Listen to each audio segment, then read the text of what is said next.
They will swear you never mattered. They will look you in the eye, voice steady, mask unshaken, and declare you were nothing more than a passing moment. But here's the truth. No one dares to say. People don't fight this hard to erase what was already forgettable.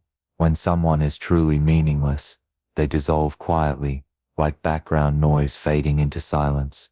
No speeches, no explanations, no desperate need to convince themselves or others. But the avoidant, they turned forgetting into theater. Every gesture rehearsed, every silence staged, every cold dismissal crafted like lines in a script. They perform detachment, not because they feel nothing, but because they feel too much.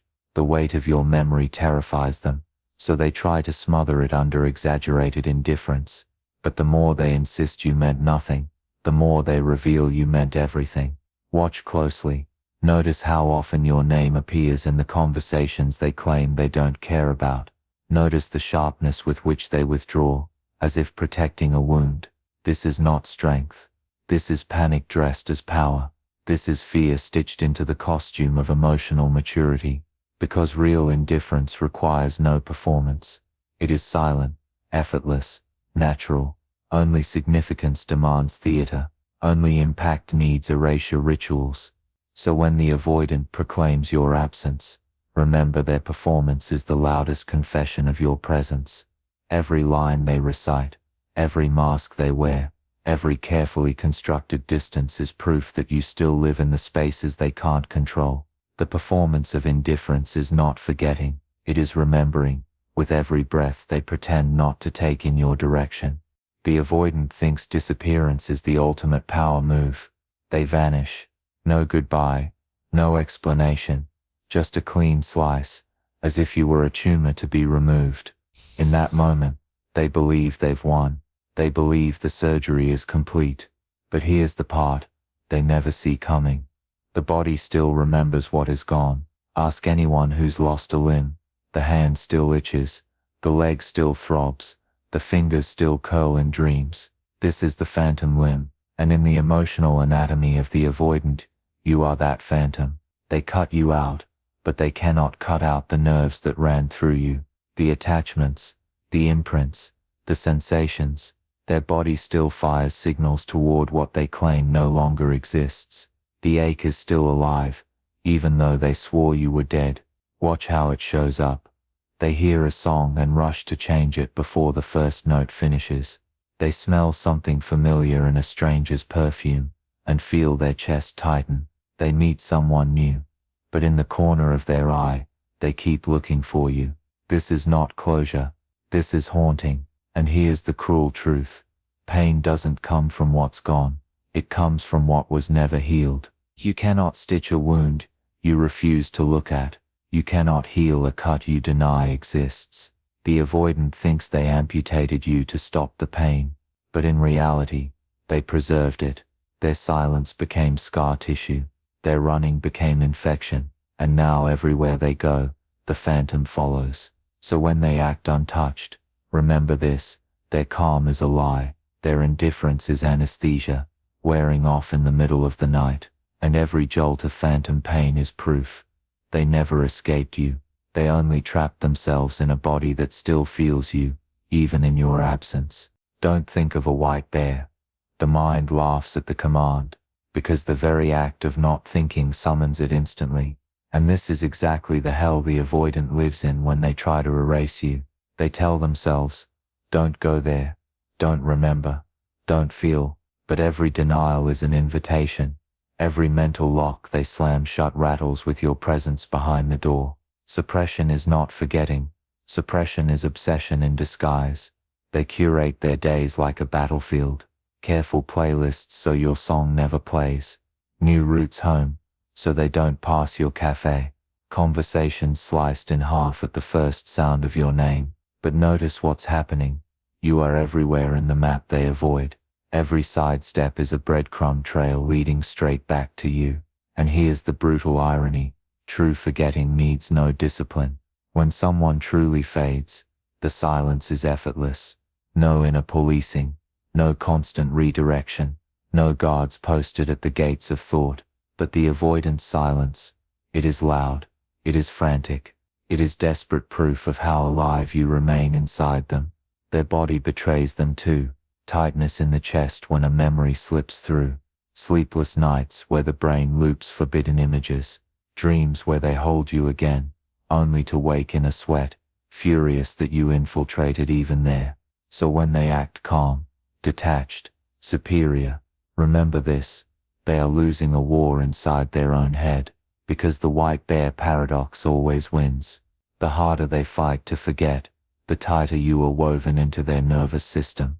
Every act of resistance burns your outline deeper, and that is the secret they'll never confess out loud. They haven't erased you, they've enshrined you. Their very fight against your memory is the proof of your permanence. Walk quietly, because in the avoidance head, you are housed in a gallery, not a messy pile of old memories.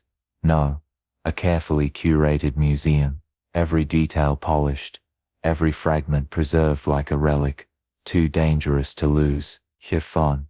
A cause an substantiation. And here's the cruel irony. People don't frame portraits of things they don't value. Nobody builds shrines to what was meaningless.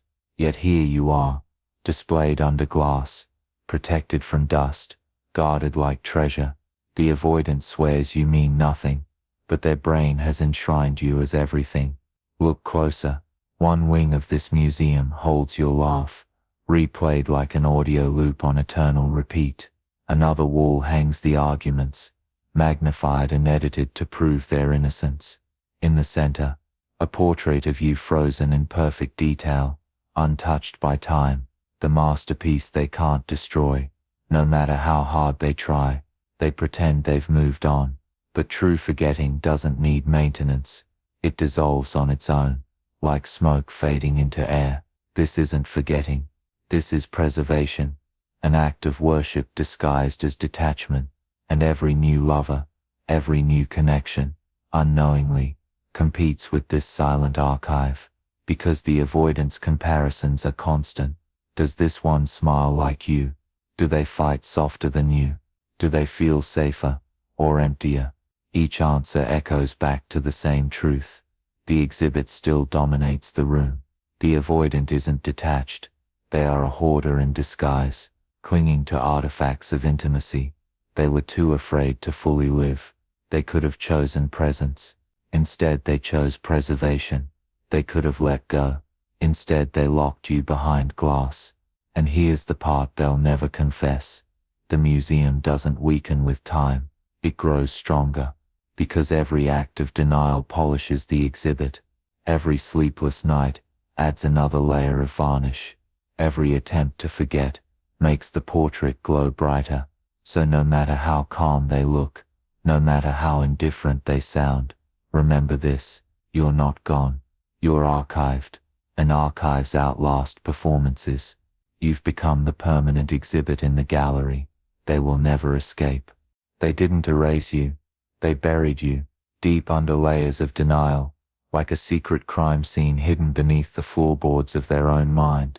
But here's the truth that shatters their illusion.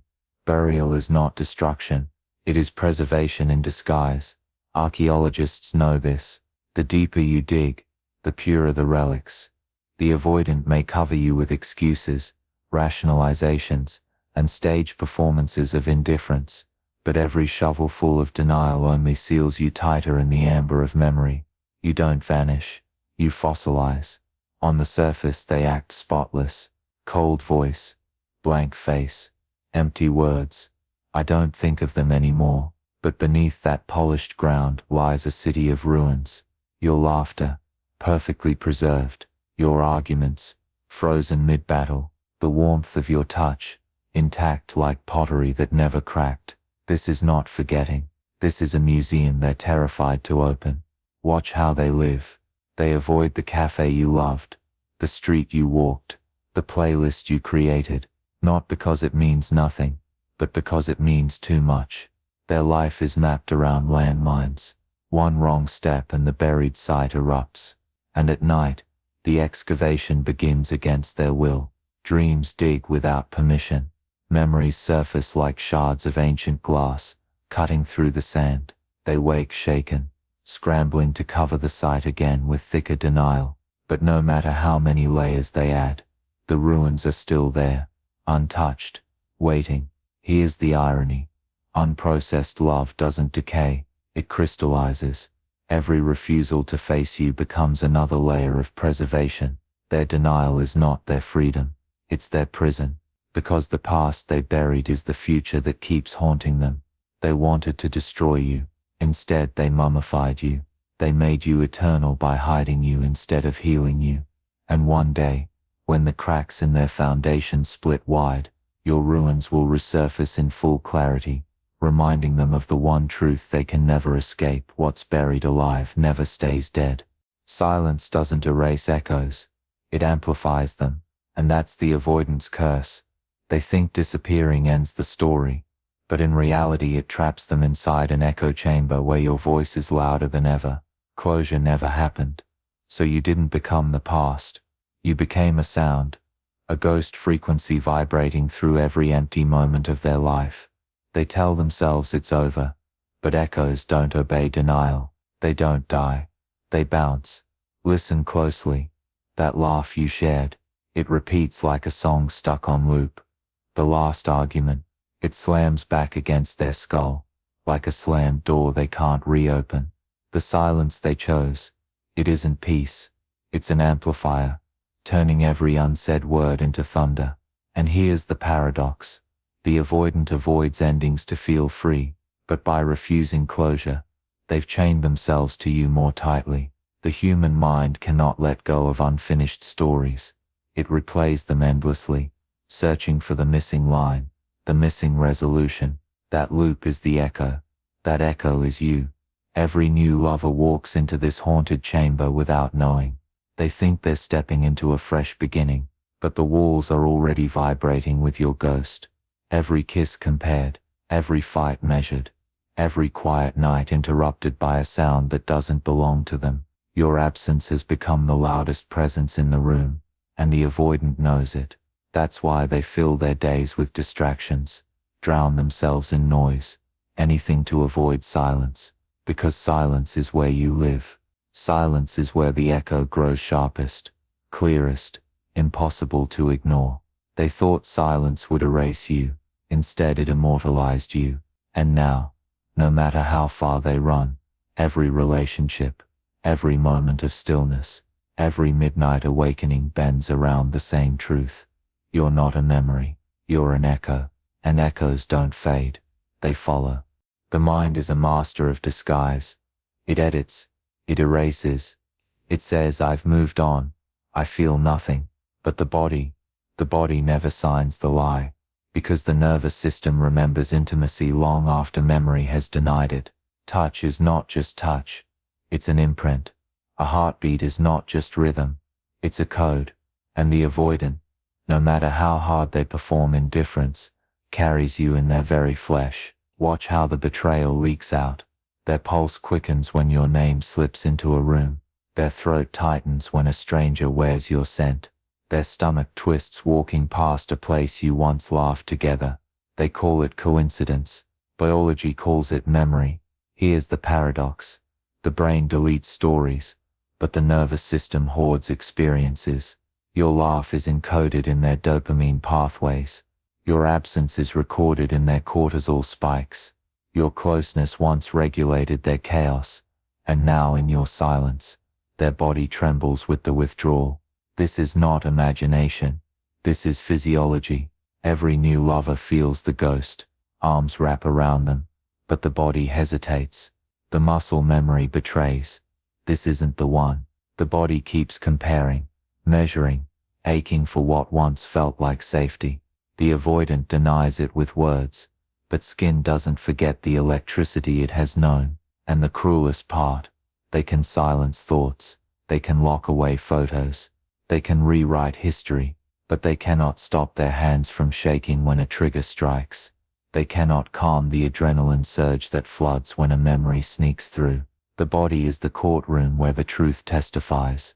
Every heartbeat a confession. They wanted you erased.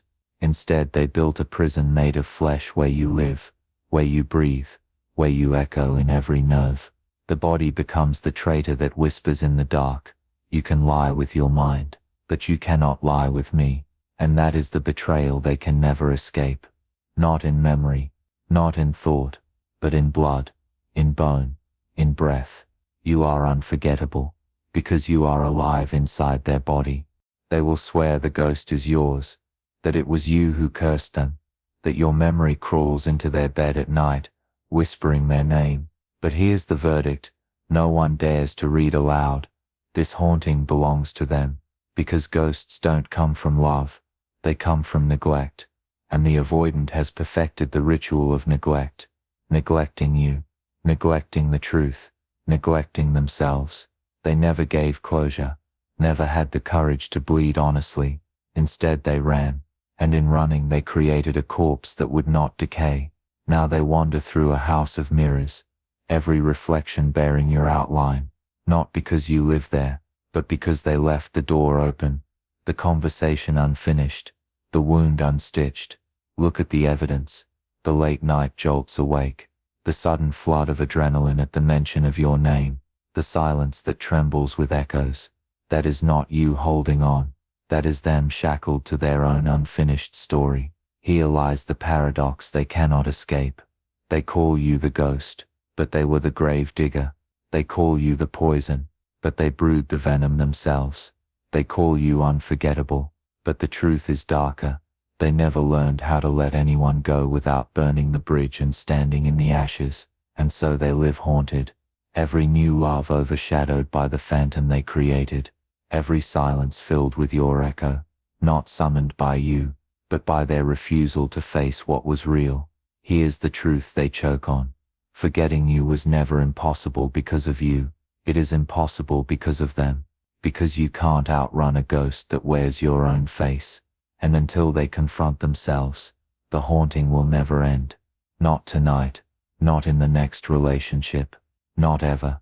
The avoidant does not suffer from your presence. They suffer from their absence of courage, and that absence follows them like a shadow, their ghost, their echo, their crime scene. The haunting isn't yours. It never was. It's the masterpiece of their own making, and it will follow them for life.